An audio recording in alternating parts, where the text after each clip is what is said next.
Duhejeje gukora igikorwa cibanze nk'uko tubihamagarirwa n'ibwirizwa nshingiro rya Repubulika y'u Burundi mu ngingo yaryo ya gatandatu aho ivuga yuko intwaro ya Repubulika y'u Burundi ikomoka ku bene gihugu kandi iyo ntwaro nayo igaharanira abene gihugu. Ni muri iyo ntumbero rero duhejeje gukora iki gikorwa ca mbere cyo kwiyandikisha kugira dushobore kunagura inzego z'igihugu nkuko iyo ngingo zivuga zikomoka ku bene gihugu. Tubikoze rero kugira tuze twitabira amatora y'ibihumbi 2025 mu ntumbero yo kunagura inzego twari twishiriyeho mu bihumbi 2020. Izo nazo ni inzego z'abashinga amateka, abahanuzi b'amakomine, abarongoye imitumba. Mukaba muzi neza yuko abahanuzi b'amakomine ari baca badushiriraho inama nkenguza. Ico no hamagarira rero abene gihugu bose nuko iki gikorwa bokitabira ari benshi. Na cane bakakitabira kubera yuko iki gikorwa abarundi bakironse bagiharaniye, abandi bagihabiye, eka mbere hariho nabemeye gutanga ubuzima bwabo kugira ibi vyuko inzego ziza ziva mu matora y'abene gihugu bishoboke. Ivyo murabizi mwese aho abene gihugu bigeze kwitorera inzego z'igihugu, hanyuma abatifuza yuko ubwo burongozi buva ku bene gihugu bagaca babagandagura budakeye na kabiri. Ivyakurikiye rero murabizi. Uno munsi rero mpamagarira abarundi bose kutare kuri ico bafashe. Ico bafashe bakagifata kivuye kure, eka mbere hakagira nabemera kugisesera amaraso, babandanye n'ukuri bagifashe mu mugongo kugira izo nzego bazinagure, maze tubandanye tuva mu vyiza tuja mu bindi, izo nzego tuzishira tuzinagura kugira vy'ukuri bandanye baduserukira, hanyuma natwe tubandanye twitaba ryaterambere duhamagarirwa na nyene icubahiro umukuru w'igihugu cacu c'u Burundi. Ako nakamo ka mbere. Akamo ka kabiri notera abene gihugu nuko ibihe mwene ibiyo dutangiye kubijamwo kenshi na kenshi haravugwa ibihuha hirya no hino. Nuhamagarira abene gihugu bose ku mutima woguma mu nda.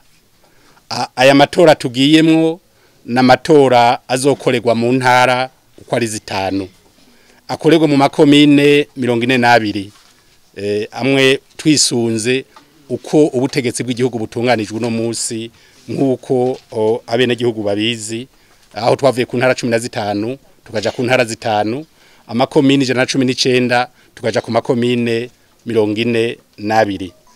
Ayo matora rero na matora asanzwe kandi abo tuzotora nabo dusanganywe turi kumwe aha mu mitumba, mu makartier n'abanyene tugendana, ariko kandi nkabahamagarira yuko mu gutora bozoraba neza ico bariko baratora, ntibatore bamwe bababwira ngo bazobaha ibi, barabafise imigambi tomoye abari bo bashira imbere kugira vy'ukuri bazoshobore gushikana ivyumviro vyabo imbere kandi bashobore kubashikana kuri yambona kazoza y'igihugu cacu, igihugu kifashe mu 2040 kandi igihugu giteye imbere mu 2060.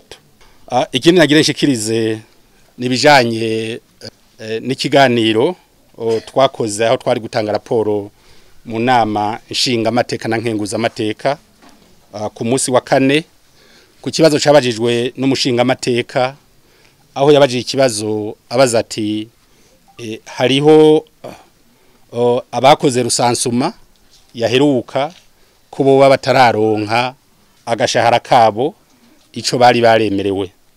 Ico ndakigarutse ko kubera yuko inyishu nasanze abahinga bakora ivyo bikorwa amategeko se twabahaye bategeza bayakorerako.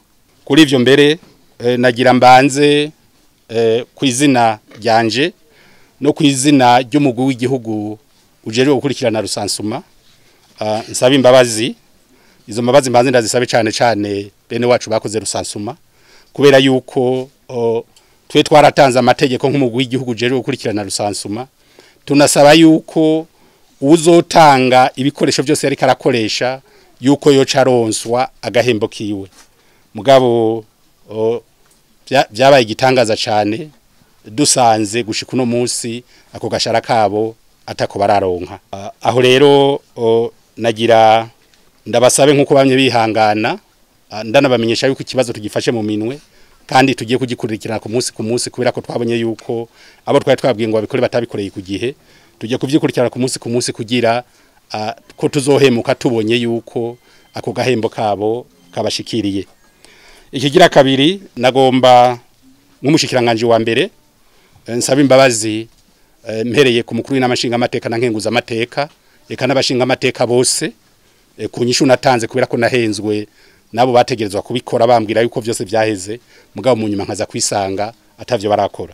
Nagira rero ndabasaba imbabazi kandi ndazisabye ndazi ko bazimpa kubera yuko inyishu natanze nayitanze nayihawe n'abategerezwa kubikora mugabo mu nyuma nkurikiranye nsanga ivyo bambwiye sivyo bakoze.